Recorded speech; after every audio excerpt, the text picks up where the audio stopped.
The dust storm that swept across the Nevada territory in the summer of 1871 brought more than just grit and misery to the small town of Yerington. It carried with it a woman with eyes like twilight and secrets carved deep as the canyons that surrounded the valley. Eliza O'Malley clutched her threadbare shawl around her shoulders as she stumbled through the doors of Yerington's only saloon, the Golden Spur, leaving a trail of red dust in her wake. Her once fine dress was torn and filthy, her face streaked with tears and dirt, but there was something in the way she held herself that spoke of a dignity no amount of hardship could strip away.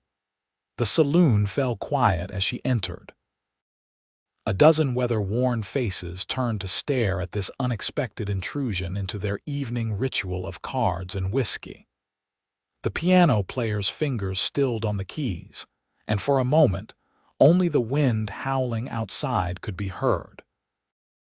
"Water," she managed to say, her voice hoarse from the dust and the miles. "Please." Roy Zimmerman looked up from his poker game in the corner, his weathered hat tipped low over his eyes. At 32, he'd seen enough of life to know when someone was running from something or someone. He'd been doing the same for nearly a decade himself. The bartender hesitated, eyeing the woman's dirty appearance and obvious lack of funds. "I said, the lady wants water," Roy spoke, his voice carrying across the room without him having to raise it. It was a voice accustomed to being obeyed, whether by cattle or men. Eliza's eyes met his across the room, a brief, wary glance of acknowledgement before she accepted the glass the bartender reluctantly slid across the counter. She drank deeply, spilling a few drops down her chin in her desperation to slake her thirst. "Much obliged," she said softly to the bartender, then turned slightly toward Roy. "And to you, sir, though I need no man's charity." Roy nodded, returning to his cards. "Wasn't charity, madam. Just common decency." The piano player resumed his tinny rendition of Buffalo Gals, and the low murmur of conversation gradually returned to the saloon. But Roy found himself watching the woman from the corner of his eye as she took a seat at a small table in the shadow of the staircase. She sat with her back to the wall, her eyes constantly moving, watching the door. "Your play, Zimmerman," grunted Hank Powell, the town blacksmith. "You in or out?" "Out," Roy said, laying down his cards and standing. He picked up his whiskey and, after a moment's consideration, walked over to the woman's table. "Mind if I sit, madam?" Eliza looked up, her fingers tightening around her water glass. Her eyes, a startling shade of violet blue, narrowed with suspicion. "I prefer to be alone," she replied. "I understand that feeling well enough," Roy said, but remained standing there. "But you look like you might benefit from a hot meal. Kitchen here makes a decent stew." "I told you I don't need." "It's not charity I'm offering," he interrupted. "It's a business proposition." That caught her attention. "What sort of proposition?" "I run cattle north of town. My cook quit last week. I need someone who can manage a kitchen for a dozen hungry cowhands until I can find a permanent replacement. You think because I'm a woman, I naturally know my way around a kitchen?" There was a flash of fire in her eyes that hadn't been there before. Roy's mouth quirked up at one corner. "No, madam." "I think because you're desperate enough to walk into a saloon full of men with nothing but the clothes on your back.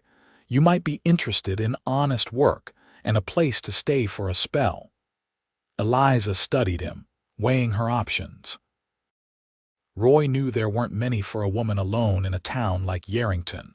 "3 meals a day for your men plus bread," she finally said. "In exchange for room, board, and $5 a week." Roy raised an eyebrow. $3. "4, and I'll do laundry on Sundays." He extended his hand. "Deal, miss." She hesitated before placing her small hand in his calloused one. Eliza O'Malley. Roy Zimmerman." His hand enveloped hers completely, and for a brief moment something passed between them, a recognition, perhaps, of shared solitude. "When do we leave, Mr. Zimmerman?" "First light. I'll have a room ready for you at the boarding house tonight." Eliza nodded, releasing his hand. "I'll be ready." As Roy arranged for her lodging and meal, he couldn't help but notice how she flinched at every loud noise, how her eyes constantly darted to the saloon doors. Whatever she was running from, it had left deep scars. He'd seen that same haunted look in his own reflection too many times not to recognize it. What he didn't know then was that Eliza O'Malley would change everything for him, for his ranch, and for a heart he'd long since decided would never heal again. True to her word, Eliza was waiting outside the boarding house at dawn, a small bundle of possessions clutched in her arms. She wore the same dress, though she'd clearly attempted to clean it, and her dark hair was neatly braided down her back. Despite the early hour, her eyes were alert, scanning the empty street as if expecting danger to emerge from the shadows. Roy rode up on his dappled gray stallion, leading a chestnut mare. "Morning, Miss O'Malley. This is Penny. She's even-tempered, should give you no trouble." Eliza approached the horse cautiously. "It's been some time since I've ridden." "She'll remember for you," Roy assured her, dismounting to help Eliza into the saddle. She stiffened at his proximity but allowed him to assist her. As his hands circled her waist to lift her, he noticed how thin she was beneath the fabric of her dress. Whatever journey had brought her to Yerington had clearly been a difficult one. They rode in silence as the sun climbed higher in the sky, painting the desert landscape in shades of amber and gold. The Zimmerman Ranch lay 10 miles north of town, nestled in a valley with a creek running through it, a precious source of water in the arid Nevada territory. As they crested a hill, the ranch spread out below them. A sturdy main house, a bunkhouse for the hands, a barn, corral, and various outbuildings. Fields of alfalfa stretched to the east, irrigated by the creek, while cattle grazed on the open range to the west. "It's beautiful," Eliza said softly, the first words she'd spoken since they'd left town. Roy glanced at her, surprised by the genuine admiration in her voice. "Been in my family for 20 years. My pa staked the claim when this was still part of Utah territory." "And your mother?" Eliza asked. "Died of fever when I was 14. Pa passed 5 years ago." "I'm sorry." Roy shrugged. "Life out here is hard. You either make your peace with that or you leave." As they rode into the yard, several cowboys emerged from the barn and bunkhouse, curious about the newcomer. Roy introduced them briefly. Miguel, the foreman, Thomas, barely 20 and still green, Charlie, the oldest hand at nearly 60, and several others whose names blurred together in Eliza's tired mind. "Miss O'Malley will be taking over the cooking until we can find someone permanent," Roy announced. The men nodded, some looking relieved, others skeptical. "Can't be worse than Roy's cooking," Charlie muttered, earning chuckles from the others. Roy led Eliza to the main house, a solid 2-story structure built of timber and local stone. Inside, the furnishings were simple but well made. A large table dominated the dining room where the hands would eat. A sitting area with bookshelves occupied one corner, and a substantial kitchen took up the back of the house. "You'll have this room," Roy said, showing her to a small bedroom off the kitchen. "It was the housekeeper's when my mother was alive." Eliza stepped inside, taking in the narrow bed with its clean quilt, a small dresser, and a window overlooking the garden. It was simple, but it was more than she'd had in months. "Thank you," she said, setting her bundle on the bed. "Pantry stocked. Hands will expect dinner at sundown." Roy hesitated at the door. "If you need anything, my room is upstairs." Eliza nodded, and Roy left her to settle in. As soon as his footsteps faded, She sank onto the bed, her composure crumbling. For the first time in weeks, she was alone in a safe place with a door she could close. The tears came suddenly, silently, running down her cheeks as she pressed a hand to her mouth to stifle any sound. She allowed herself exactly 5 minutes of weakness before wiping her face and standing. There was work to be done, and work had always been her salvation. By sundown, the kitchen was filled with the aroma of beef stew, cornbread, and apple pie made from the dried fruit she'd found in the pantry. The cowboys filed in, washing up at the pump outside before taking their places at the table. They ate with the hunger of men who'd worked hard, praising her cooking between mouthfuls. Roy ate quietly, watching Eliza as she moved efficiently around the kitchen. There was grace in her movements, a refinement that suggested she hadn't always been cooking for ranch hands. It made him wonder again what circumstances had brought her to Yerington, alone and desperate. Later, after the men had returned to the bunkhouse and the dishes were cleaned, Roy found Eliza sitting on the back porch, staring up at the star-filled sky. The men were impressed, he said, leaning against the porch railing. Charlie said it's the best meal he's had since leaving his mama's table in Georgia. A small smile touched Eliza's lips. High praise indeed. You've done this before. It wasn't a question, but Eliza answered anyway. Yes, though in different circumstances. Roy waited, but she offered nothing more. Well, whatever those circumstances were, I'm grateful they led you here. My men might actually stop threatening to quit now. That earned a soft laugh from Eliza, the sound surprising them both. The days fell into a rhythm. Eliza rose before dawn to prepare breakfast, spent her mornings baking bread and planning meals, her afternoons tending to the small kitchen garden that had gone to seed, and her evenings cooking dinner. The hard work left her too exhausted to dwell on the past or fear the future. The ranch hands quickly grew fond of her, tipping their hats when they saw her and occasionally bringing her small gifts, a particularly pretty rock, a handful of wildflowers, a rabbit they'd shot that would make a good stew. Even Miguel, who had initially regarded her with suspicion, warmed to her after she successfully treated a nasty cut on his hand with a poultice of herbs she'd gathered. Roy kept his distance, but Eliza often felt his eyes on her. He was a fair employer, neither demanding nor condescending, and he worked alongside his men from sunrise to sunset. At dinner, he would listen to the men's stories and jokes, occasionally offering a dry comment that would send the table into laughter. But there was a reserve to him, a carefully maintained space between himself and others. It was Charlie who finally offered some insight, finding Eliza in the garden one morning as he mended a saddle in the shade of the porch. He wasn't always so closed off, the old cowboy said, nodding toward Roy, who was visible in the distance, working with a young horse in the corral. Used to smile more before the war.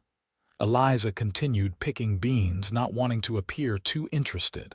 He fought cavalry, came back different like a lot of men did. Then there was the business with Jennifer Bradford. Despite herself, Eliza glanced up. Jennifer Bradford. Charlie's weathered face creased with a frown. Rancher's daughter from over Carson City way. Pretty little thing, had Roy wrapped around her finger. They were to be married, but when his pa died and the ranch hit hard times, she threw him over for a banker's son. He spat into the dust. Roy ain't looked at a woman since. Eliza digested this information silently. It explained the sadness she sometimes glimpsed in Roy's eyes when he thought no one was watching. "Why are you telling me this?" she finally asked. Charlie shrugged. "Just thought you should know what kind of man you're working for. Roy Zimmerman's got his wounds, same as anybody, but he's a good man, best I've ever known." Eliza nodded, returning to her task. "Yes," she said quietly. I believe he is. As June gave way to July, the heat became oppressive, the air so dry it seemed to steal the moisture from one's lungs with each breath. Eliza began rising even earlier, doing most of her baking and cooking before the worst heat of the day set in. Often, she would find Roy already at the kitchen table, going over ledgers by lamplight. "You should be sleeping," he said one morning, not looking up from his figures. "As should you," she countered, tying an apron around her waist. "Someone has to make sure this place stays profitable." Eliza glanced over his shoulder at the columns of numbers. "Is there a problem?" Roy sighed, running a hand through his dark hair. "Cattle prices are down. The new railroad's changing everything. Meat can come from anywhere now, and there's a drought moving up from the south." "Is the ranch in danger?" "No," he said firmly. "I won't allow it, but we'll need to tighten our belts." Eliza thought for a moment. "I can help with that. I've been making do with less my entire life." Roy looked up at her, really looked, and for the first time he seemed to see beyond the capable cook to the woman beneath. "I believe you have, Miss O'Malley." Their eyes held for a long moment until Eliza turned away, busying herself with the fire. "I'll make biscuits with the bacon grease instead of butter," she said. "And stretch the coffee with chicory. The men will hardly notice." "Thank you," Roy said softly, and Eliza knew he was thanking her for more than just the economizing. The change between them was subtle but undeniable. Roy began lingering after dinner, helping Eliza clear the table while the other men retired to the bunkhouse. Sometimes they would talk about the ranch, the weather, the latest news from town. Other times they would sit in comfortable silence on the porch, watching the sunset paint the mountains in purple and gold.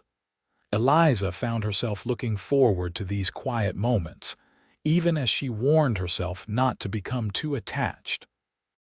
She had not escaped one danger only to risk her heart on a man who, by his own admission, had closed himself off to love.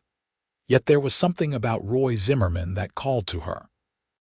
Perhaps it was the gentleness that lay beneath his stern exterior, visible in the way he handled young colts or spoke to his horse.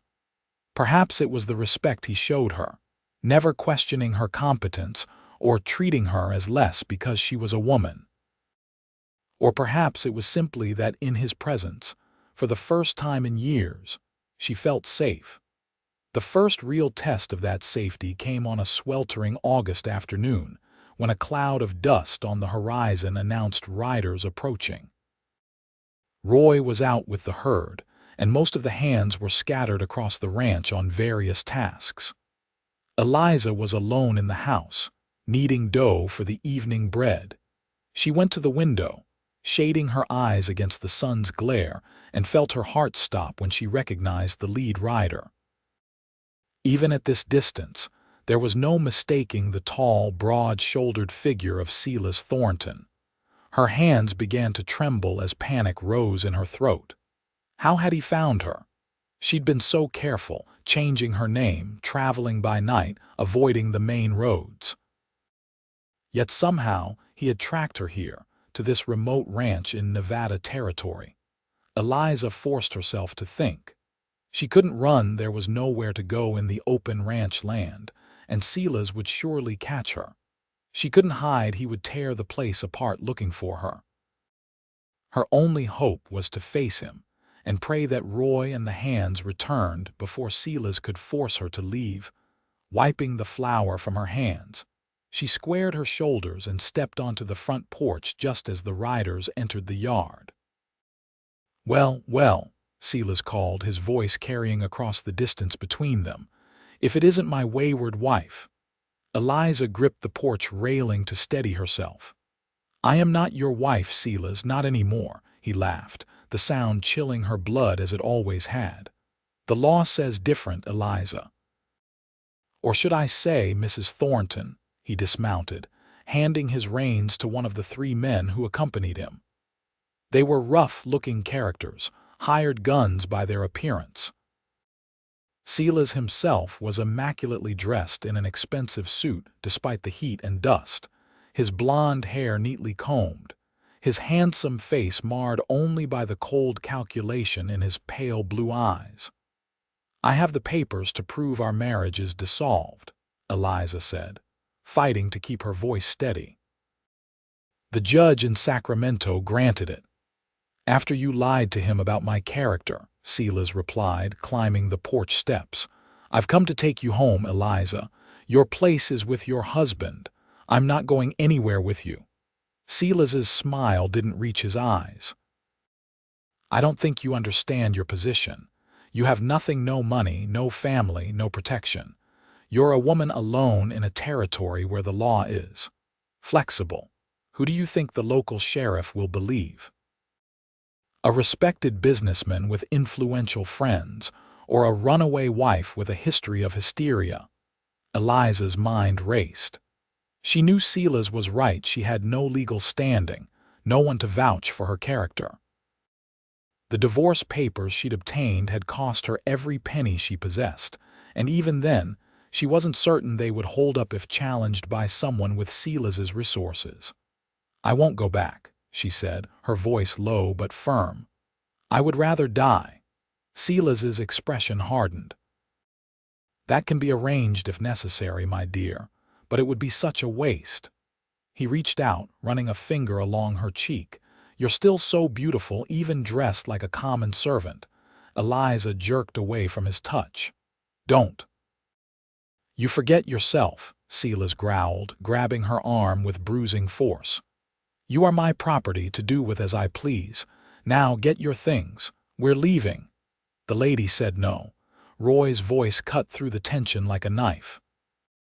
He stood at the edge of the yard, rifle in hand, Miguel and Charlie flanking him. They must have seen the riders and returned from their work. Silas turned, keeping his grip on Eliza's arm. "This is a private matter between a man and his wife. I suggest you move along. Seeing as you're on my property threatening my cook, I'd say it's very much my business." Roy's voice was calm, but his eyes were hard as flint. "Let her go." "Your cook," Silas laughed. "Is that what she told you?"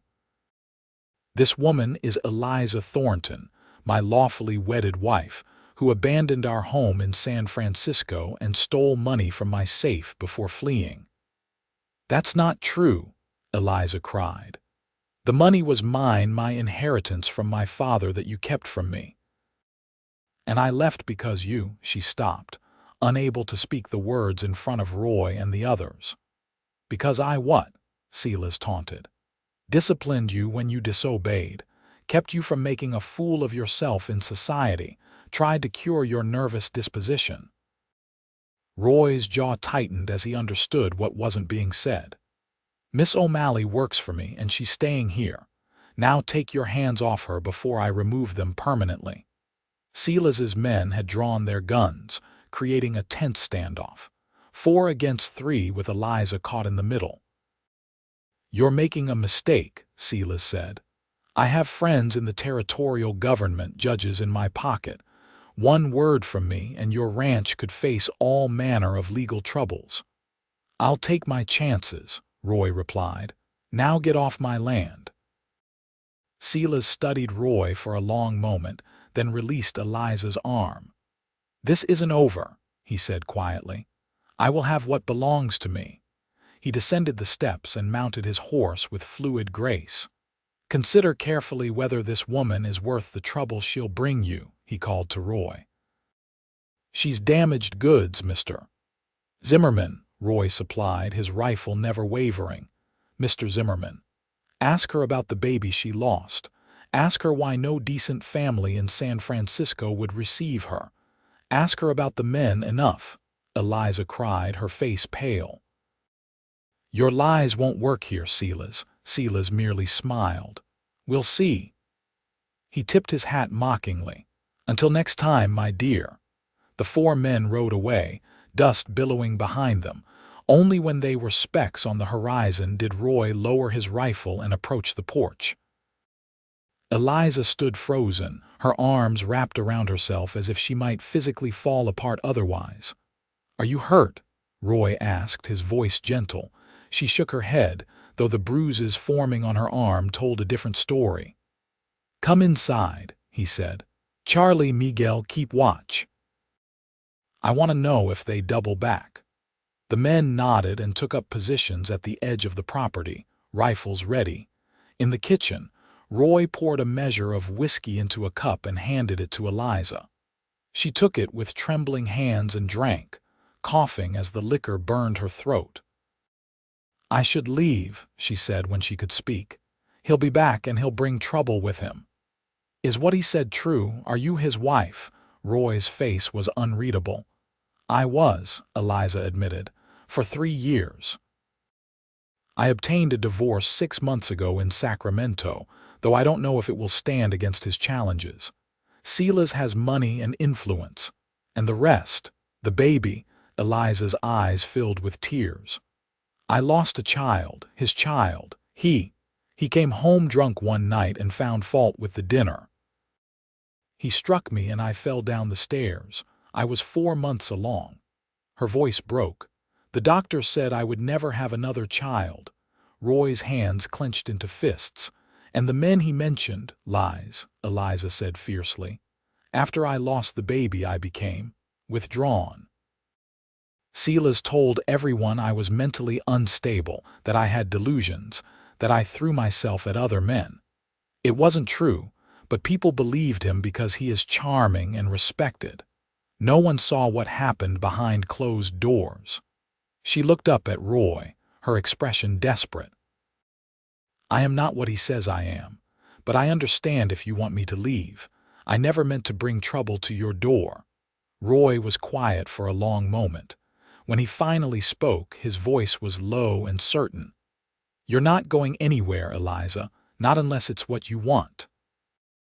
"But Silas, let me worry about Silas Thornton. This is my land, my home, and you are under my protection now."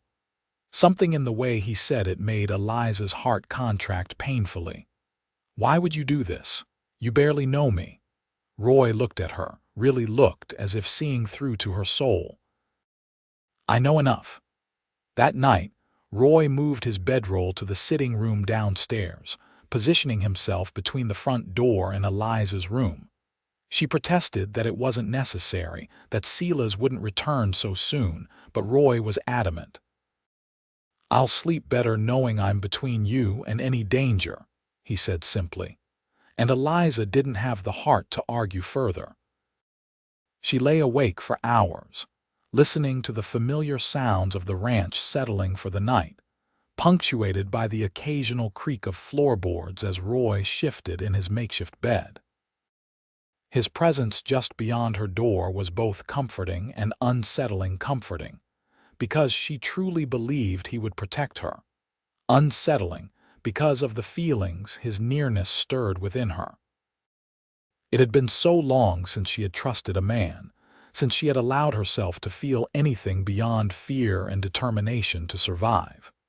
Yet here, in this house, with this man sleeping outside her door, she found herself wanting things she had no right to want. The next morning, Roy rode into Yerington, returning by midday with a package for Eliza. "What's this?" she asked as he placed it on the kitchen table. "Open it." Inside, she found a revolver, small enough to fit in her hand comfortably with a pearl handle. "Roy, I can't." "You can and you will," he said firmly. "I may not always be here to protect you. You need to be able to protect yourself." Eliza lifted the gun, testing its weight. "I don't know how to use it. I'll teach you." And he did, that very afternoon, setting up targets behind the barn where the sound of gunshots wouldn't disturb the cattle. Roy stood behind her, adjusting her stance, his hands steady on her shoulders and arms as he showed her how to aim and fire. "Breathe out as you pull the trigger," he instructed, his voice close to her ear. "Steady now." Eliza squeezed the trigger, the recoil jolting through her despite Roy's warning. Her shot went wide of the target. "Again," he said. "You'll get the feel of it." By the time the sun was setting, Eliza could hit the target more often than not. Her arms ached and her ears rang from the gunfire, but there was a new confidence in her bearing. "Thank you," she said as they walked back to the house. "Not just for the gun, but for believing me about Silas." Roy nodded. "I know a liar when I see one, and I know a good woman when I see one too." Their eyes met, and something passed between them, an understanding, a connection deeper than words could express. That evening, after dinner was cleared away, Eliza found Roy on the porch, staring out at the darkening landscape. "May I join you?" she asked. He moved over on the bench, making space for her. They sat in companionable silence for a time, watching the first stars appear in the twilight sky.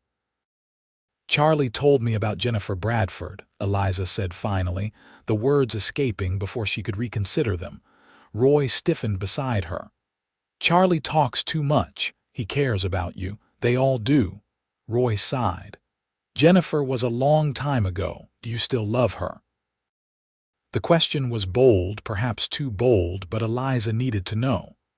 "No," Roy said after a pause. "I don't think I ever really did. I loved the idea of her, the future I thought we'd have. When she left, it wasn't just her I lost, but that future as well." "And you haven't wanted that future with anyone else?" Roy turned to look at her, his eyes reflecting the last light of day. "I didn't think I could trust again, didn't think it was worth the risk. And now—" Eliza's heart was pounding so hard she was certain he must hear it. "Now I'm not so sure." The moment stretched between them, fraught with possibility. Eliza found herself leaning toward him, drawn by a force beyond her control. Roy's hand came up to touch her cheek, gentle as a breeze. "Eliza," he murmured, her name a prayer on his lips. The sound of approaching horses shattered the moment. Roy was on his feet instantly, hand going to the gun at his hip. "Get inside," he ordered, all tenderness gone from his voice. Eliza obeyed, but not before retrieving the revolver from her room. She returned to find Roy standing at the edge of the porch, watching as two riders approached. "It's just Miguel and Thomas," he said, relaxing slightly. "They were in town." The men rode into the yard at a canter, their expressions grim. "Boss," Miguel called, dismounting quickly, "there's trouble. Thornton's in town talking to Sheriff Davis. He's claiming his wife was kidnapped, that you're holding her against her will." Roy cursed under his breath. Did Davis believe him? Hard to say. He's always been fair, but Thornton was throwing money around, buying drinks for everyone at the Golden Spur. And he had papers with him, marriage certificate, letters from doctors in San Francisco saying Mrs. Thornton ain't right in the head. Eliza stepped forward. "I have papers to my divorce decree. It's in my room." "Get them," Roy said. "We'll ride to town tonight." "No," Eliza protested. "It's too dangerous. Silas will have men watching the roads." "She's right," Thomas added. "We saw some rough-looking types camped about halfway between here and town. They didn't look like ordinary travelers." Roy considered this. "Then we'll wait for them to come to us. They'll have to cross our land to get here, and we know this terrain better than they do." He began issuing orders, sending Miguel to gather the rest of the hands, instructing Thomas to prepare the defenses they had established during past troubles with rustlers. Rifles were distributed, ammunition checked, positions assigned. By midnight, the Zimmerman ranch was as fortified as it could be with the limited manpower available. Roy had positioned men at key points around the property, with clear fields of fire and escape routes established. The women from the neighboring Peterson farm, who sometimes helped with laundry and canning, had been sent home with a warning to stay clear until the trouble passed. In the quiet kitchen, Roy and Eliza sat at the table, examining her divorce papers by lamplight. "These look legal to me," Roy said, "but I'm no lawyer." "The judge in Sacramento granted it on grounds of cruelty," Eliza explained. I had witnesses, our housekeeper who saw the bruises, the doctor who treated me after I lost the baby. Will they stand by their statements if challenged? Eliza's face fell. The doctor might, the housekeeper. Sila's would threaten her family. I can't ask her to risk that. Roy reached across the table and took her hand. Whatever happens, I won't let him take you. Eliza looked down at their joined hands. I can't ask you to risk everything for me. This ranch, your men, you're not asking. I'm offering. His grip tightened. Eliza, these past weeks with you here, it's been like having life return to this place. To me. Tears filled her eyes. Roy, a sharp whistle from outside interrupted them. Charlie's signal that riders were approaching. Roy was on his feet instantly, checking his gun. Stay here, he told Eliza. If shooting starts, there's a trapdoor in the pantry floor leading to a root cellar. Hide there.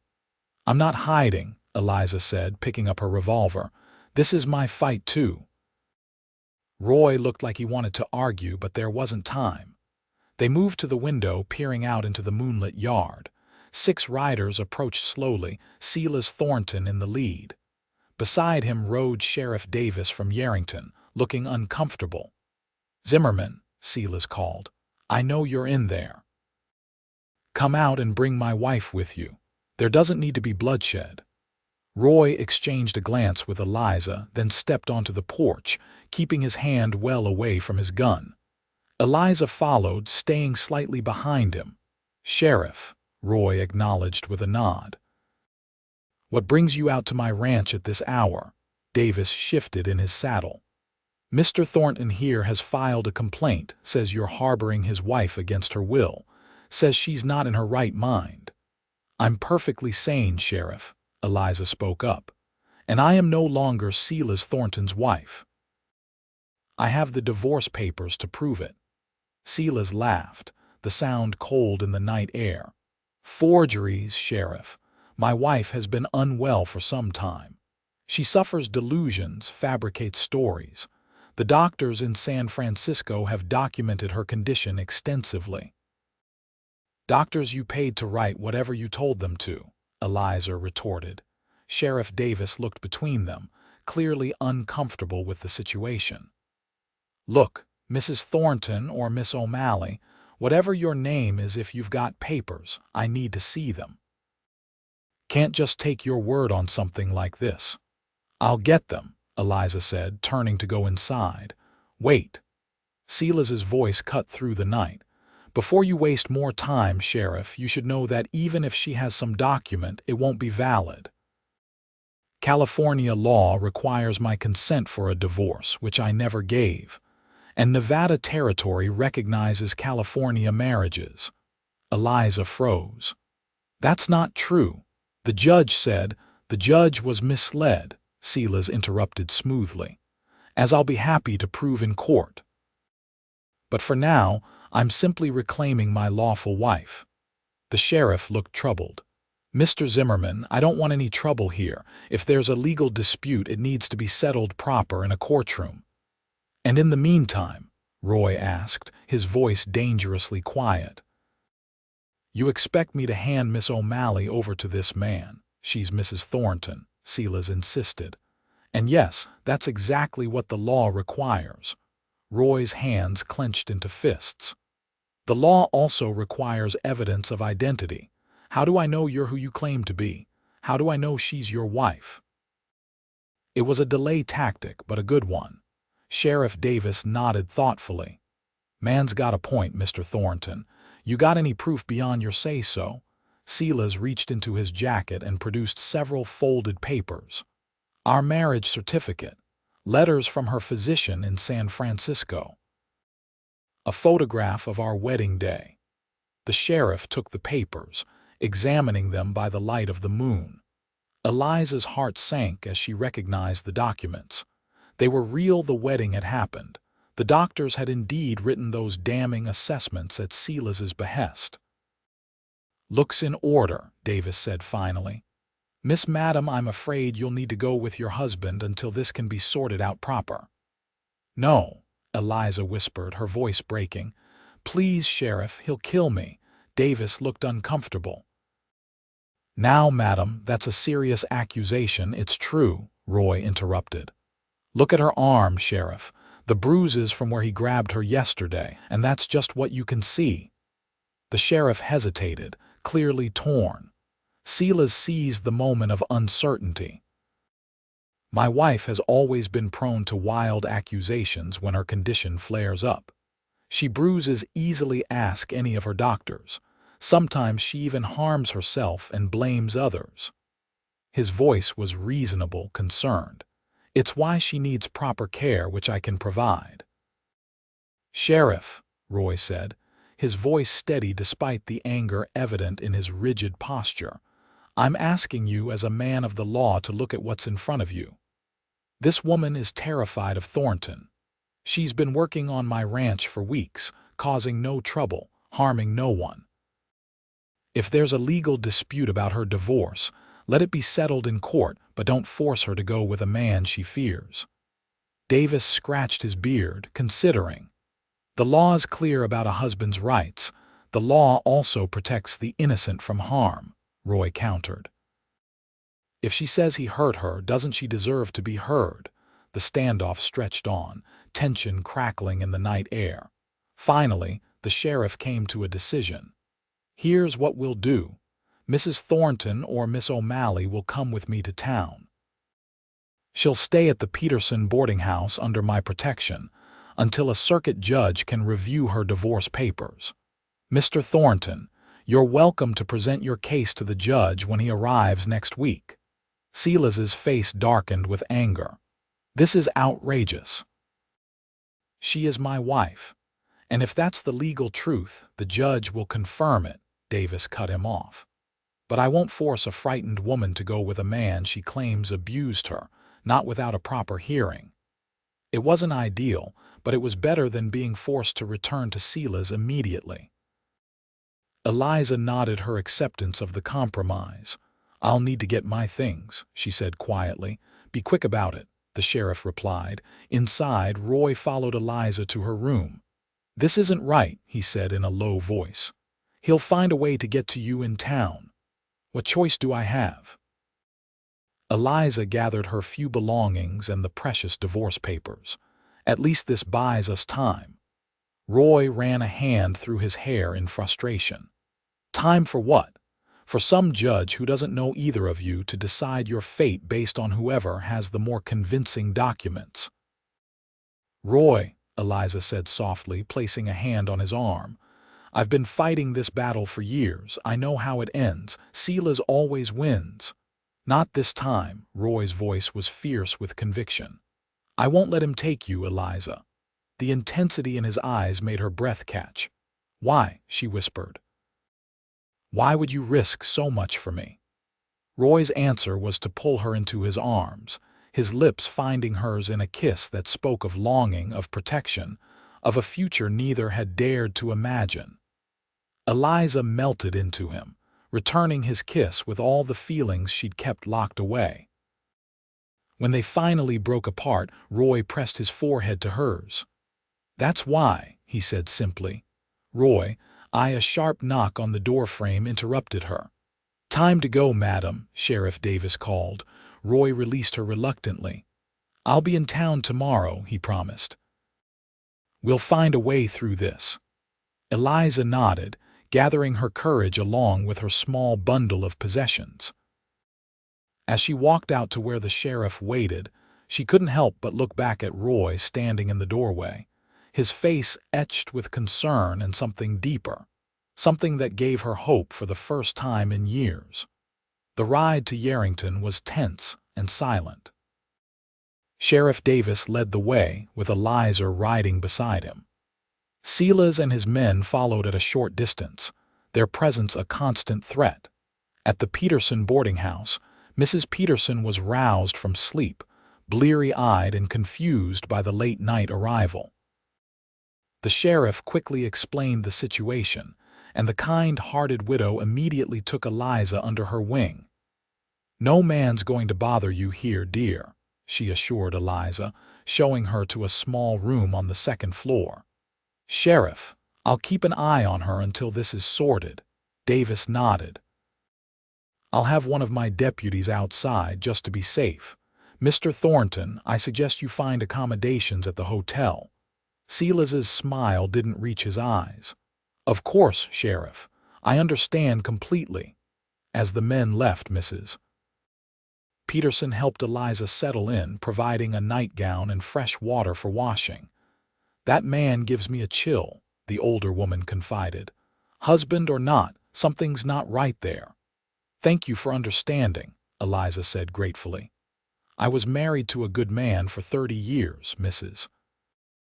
Peterson replied.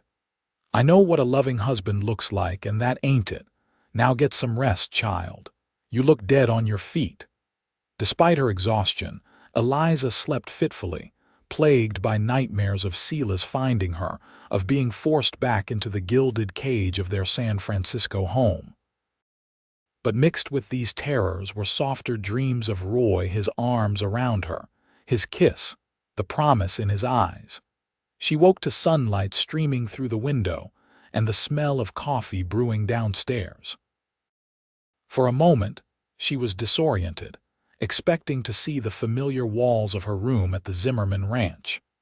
Reality crashed back quickly, bringing with it the knowledge that her future hung in precarious balance. Dressing quickly in her simple work dress now, her only dress, Eliza went downstairs to find Mrs. Peterson in the kitchen, preparing breakfast for her boarders. There you are, dear, the widow greeted her warmly. Sleep well.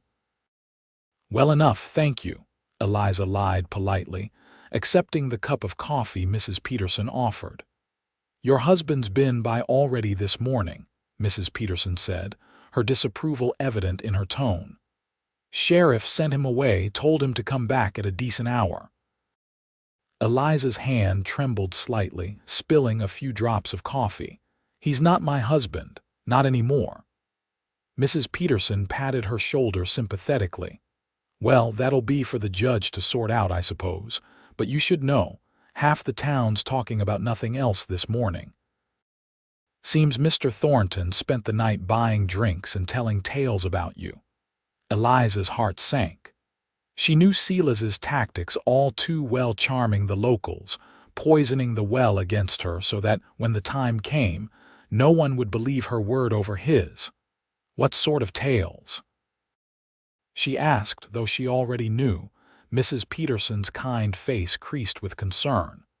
Nothing you need to worry about, dear. Anyone with sense can see a snake oil salesman when they meet one. But Yerington was a small town, and gossip spread quickly.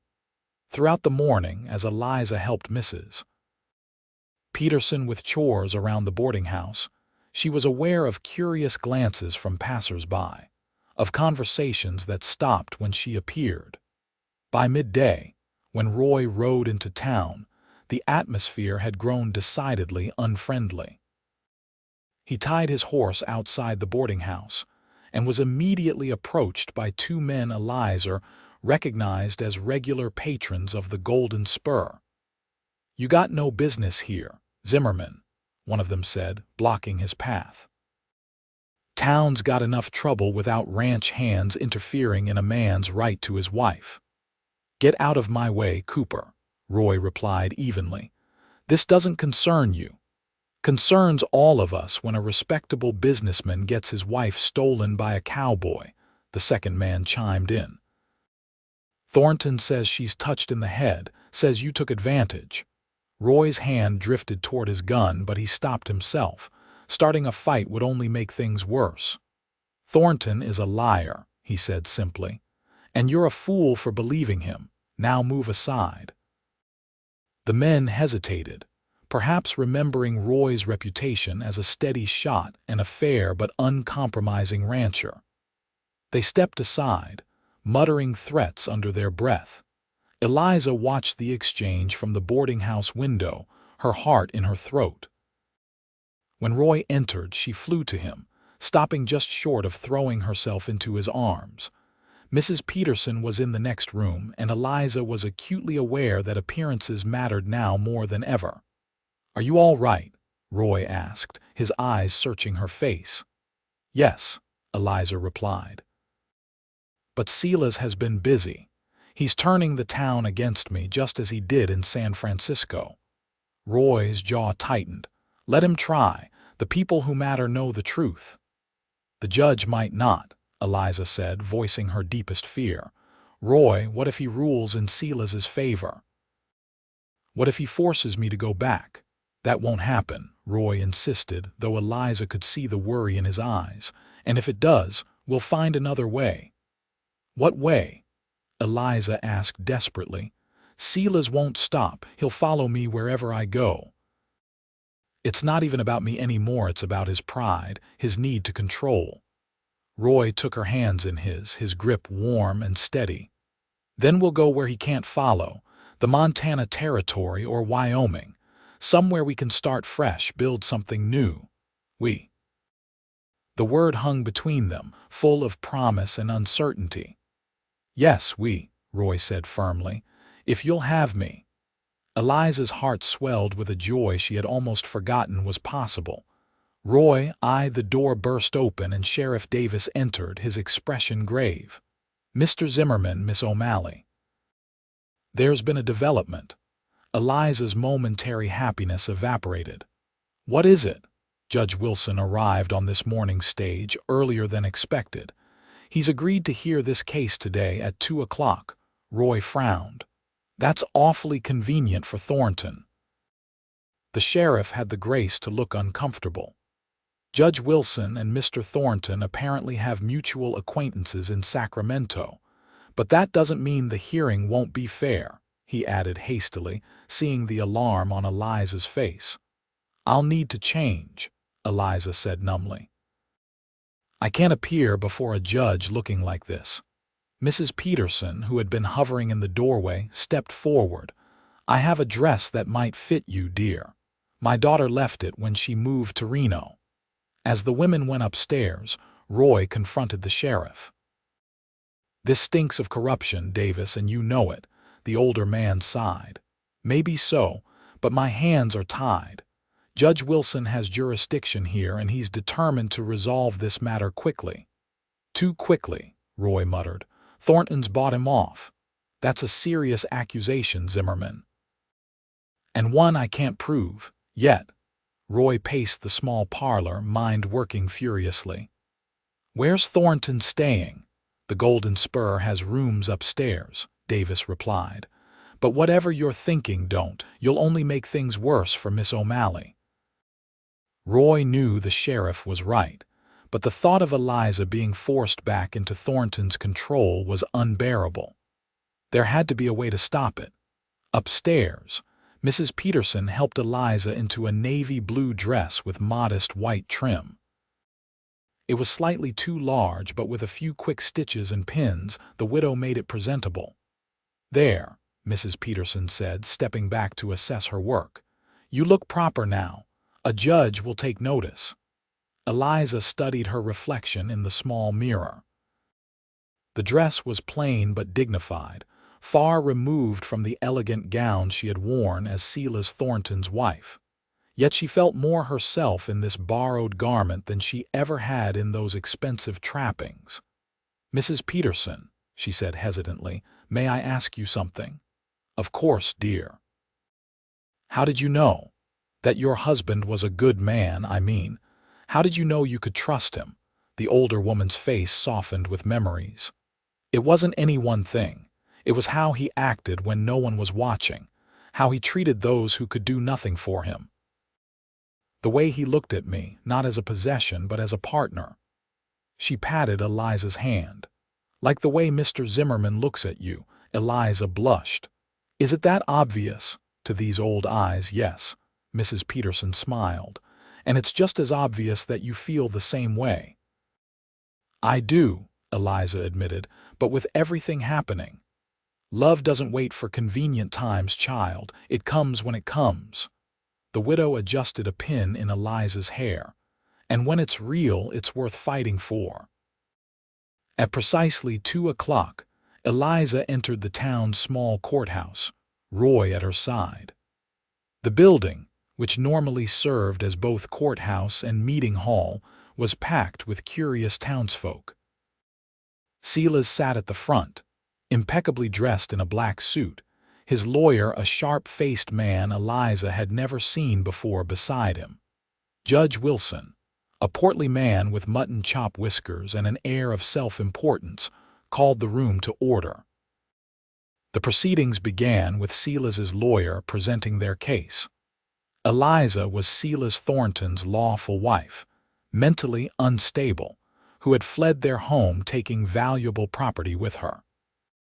The divorce she claimed to have obtained was invalid, as California law at the time required the husband's consent for dissolution of marriage.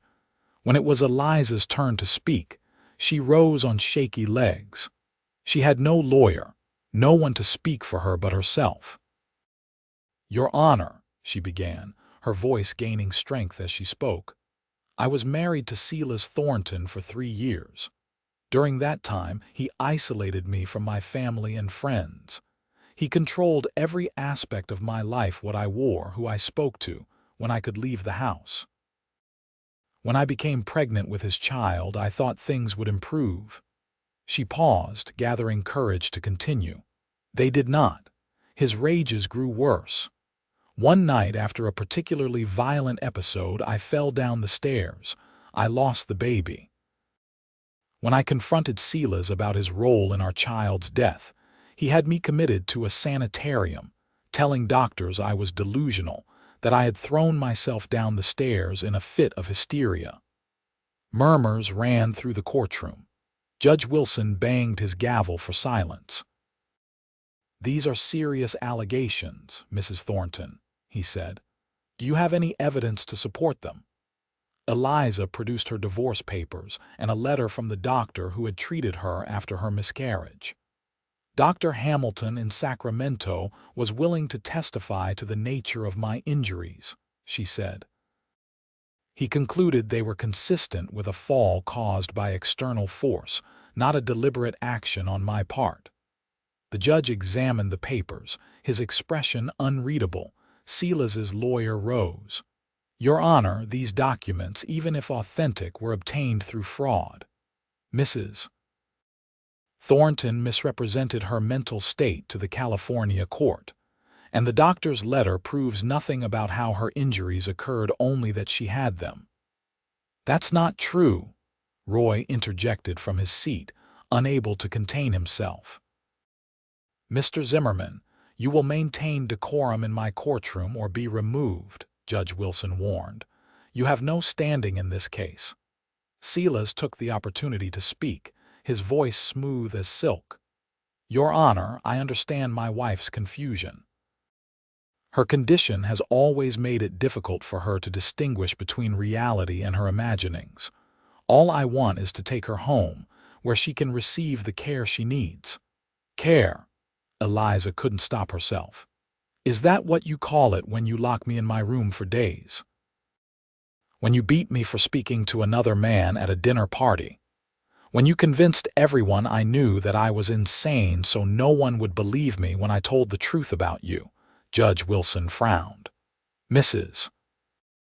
Thornton, these outbursts only lend credence to your husband's concerns about your mental state."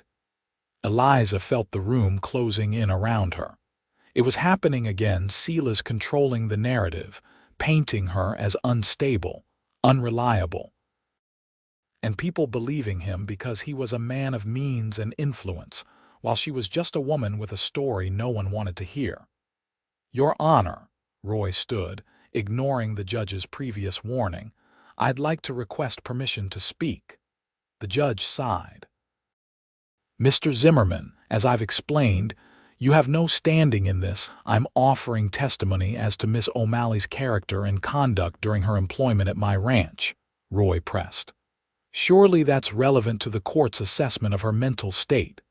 Judge Wilson considered this. "Very well. But keep it brief and relevant." Roy stepped forward. "Eliza O'Malley has worked at my ranch for nearly 3 months. In that time, she has shown herself to be intelligent, capable, and completely rational. My men respect her, as do I. There is nothing in her behavior to suggest any kind of mental instability. And your relationship with Mrs. Thornton is strictly that of employer and employee, Silas's lawyer asked silkily. Roy hesitated, and in that moment, Eliza knew what he was thinking. If he admitted his feelings for her, it would undermine his testimony, make it seem as if he was motivated by personal interest rather than truth. Mr. Zimmerman admires me, and I him, Eliza said, taking the decision from Roy. But nothing improper has occurred between us. He has been a gentleman and a friend when I desperately needed both. The lawyer smirked. So you admit to forming an attachment to another man while still legally married.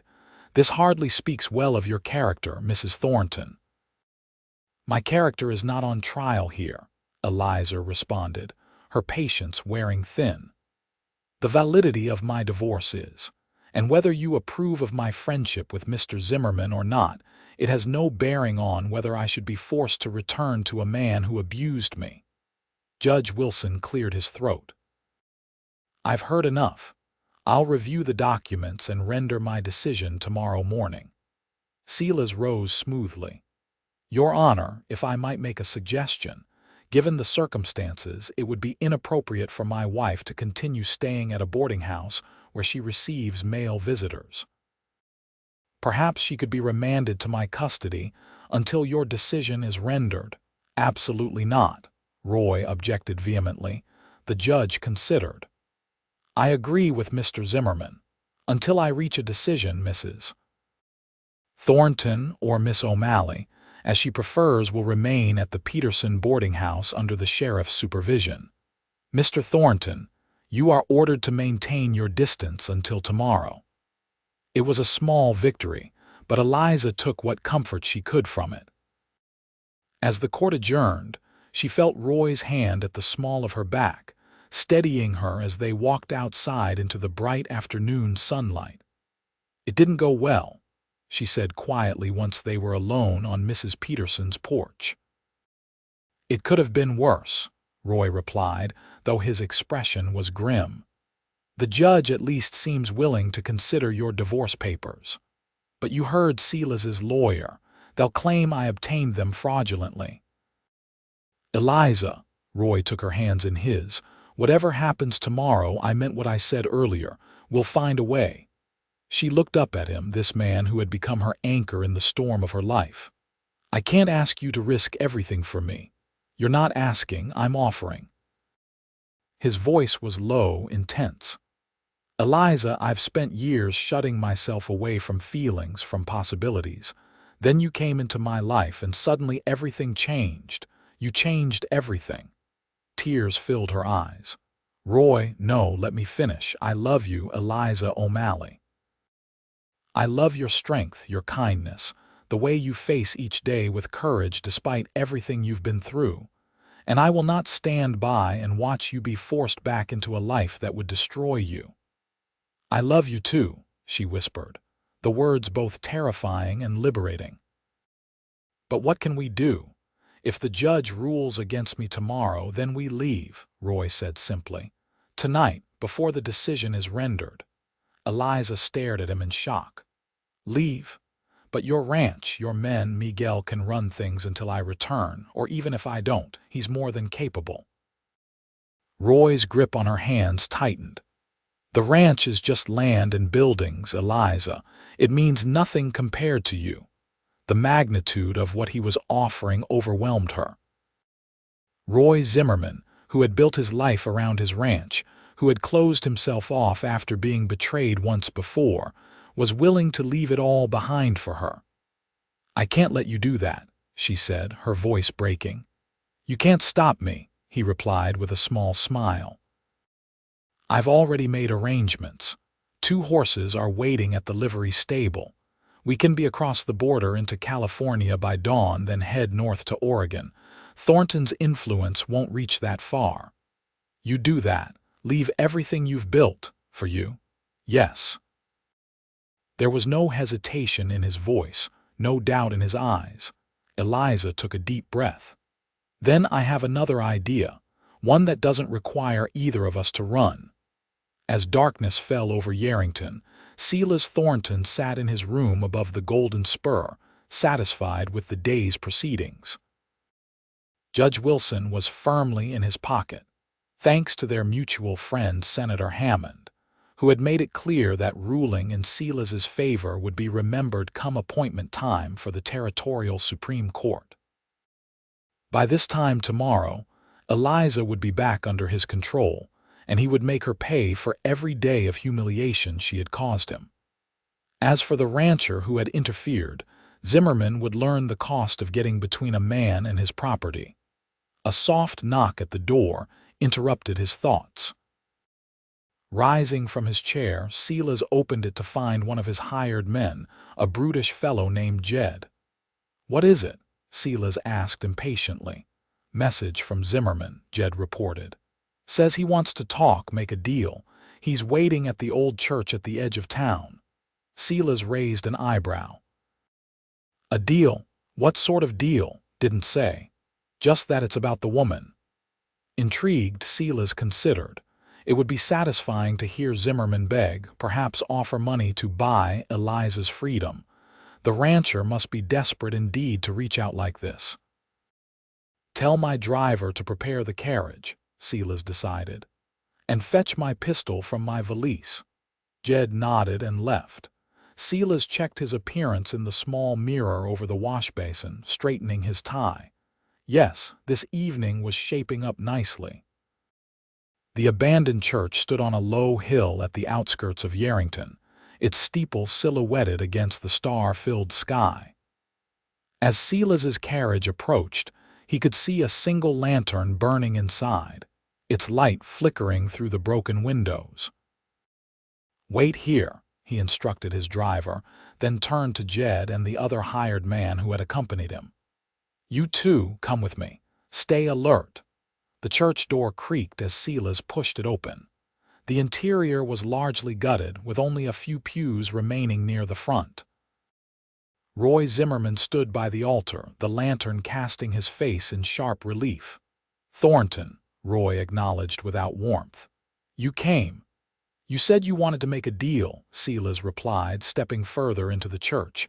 His men flanked him, hands resting on their weapons. "I'm listening." "It's simple," Roy said. "Leave Yerington tomorrow. Drop your claim on Eliza, never contact her again. In return, I won't kill you." Silas laughed, genuinely amused. "That's your offer. Empty threats." "Not empty," Roy replied calmly. "And not just from me." As if on cue, the church door opened again and Sheriff Davis entered, followed by a slender man in an expensive suit whom Silas recognized with a shock. "Senator Hammond," he exclaimed. "This is unexpected." The senator did not smile. "Mr. Thornton, I received a most disturbing telegram this afternoon from Miss O'Malley, detailing certain financial irregularities in your business dealings with my brother's railroad company." Silas felt the blood drain from his face. "I don't know what you're talking about." "No." The senator produced a folded paper from his pocket. "This document suggests otherwise. It appears to be a record of diverted funds, embezzlement on a rather grand scale, with your signature." That's a forgery," Silas sputtered. "Perhaps," the senator conceded. "But it would take weeks, even months to prove that in court. Meanwhile, your reputation, your business connections, your standing in San Francisco society all would be destroyed by the mere suggestion of such criminal behavior." Silas's mind raced. How had Eliza obtained such a document? Then he remembered his safe the night she left.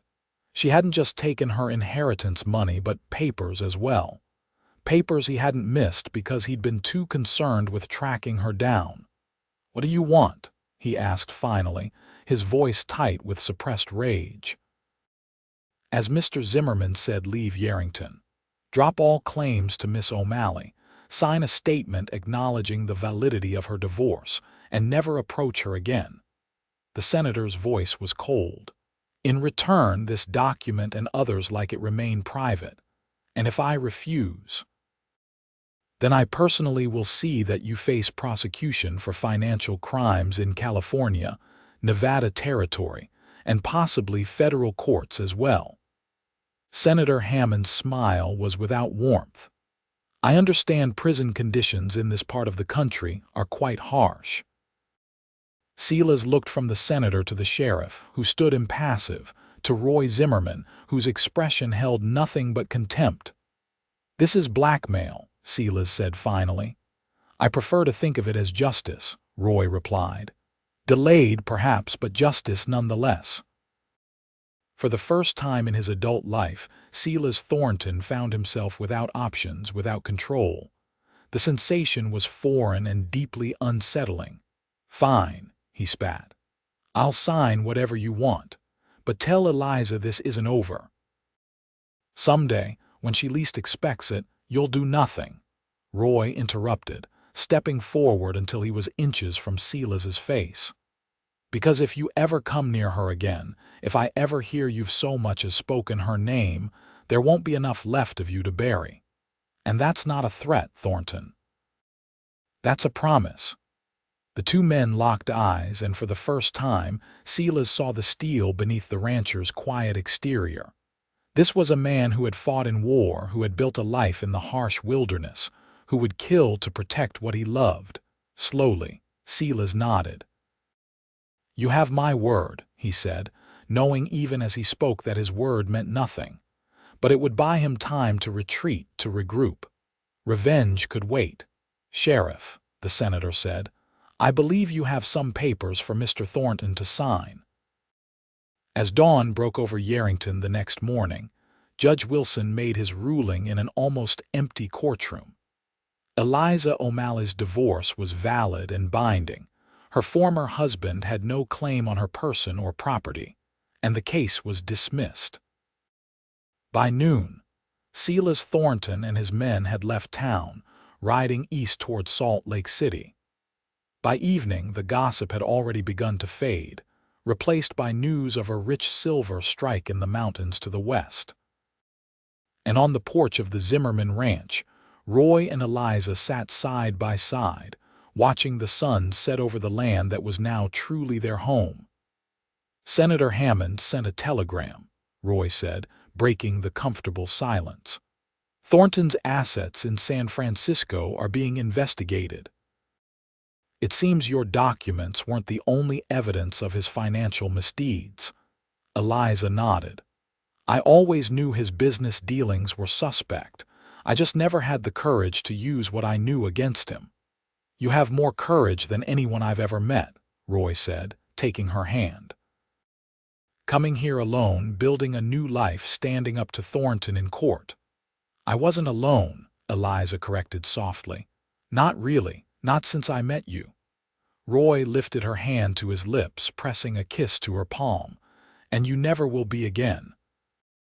The next morning, Roy and Eliza rode into Yerington together.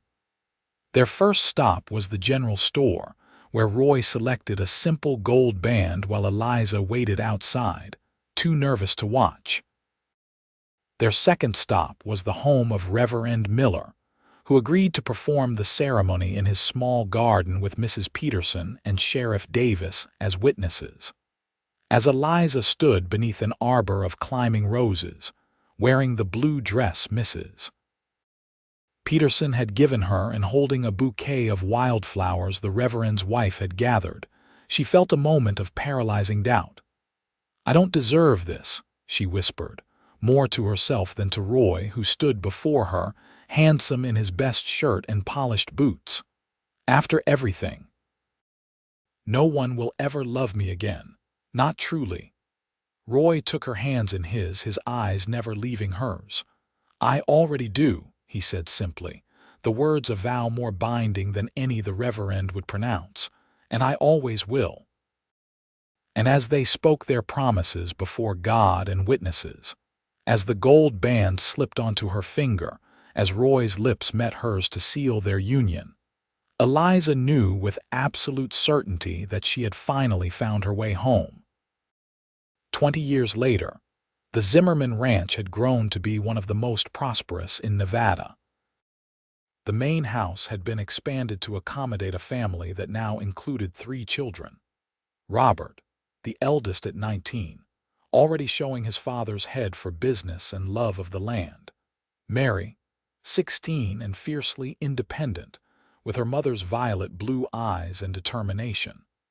And William, their surprise blessing who had arrived when they thought their family complete, now a lively 10-year-old with an uncanny ability to charm animals and people alike. On their 20th anniversary, Roy surprised Eliza with a trip to San Francisco, a city she had never thought to see again.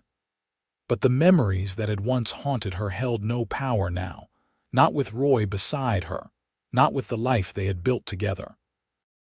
They walked arm in arm along the waterfront, watching ships from around the world unload their cargo. They attended the opera, dined in fine restaurants, and visited bookshops where Eliza selected volumes for the school she had helped establish in Yerington years earlier. On their last evening in the city, as they stood on the balcony of their hotel room watching the fog roll in from the bay, Roy wrapped his arms around Eliza from behind, pulling her close against his chest. "Any regrets?" he asked, his voice soft against her ear. Eliza turned in his embrace to face him, though silver now threaded his dark hair and lines fanned from the corners of his eyes. He was still the most handsome man she had ever known.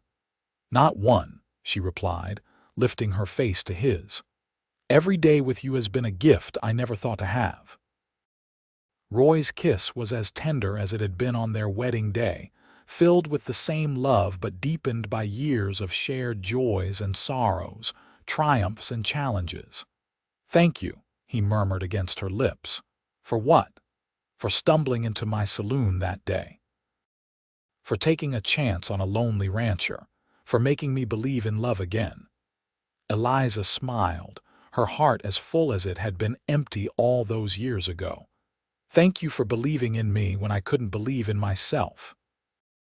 As the fog enveloped them in its soft embrace, obscuring the city that had once held so much pain, Eliza knew with absolute certainty that some journeys, no matter how difficult their beginning, led exactly where they were meant to.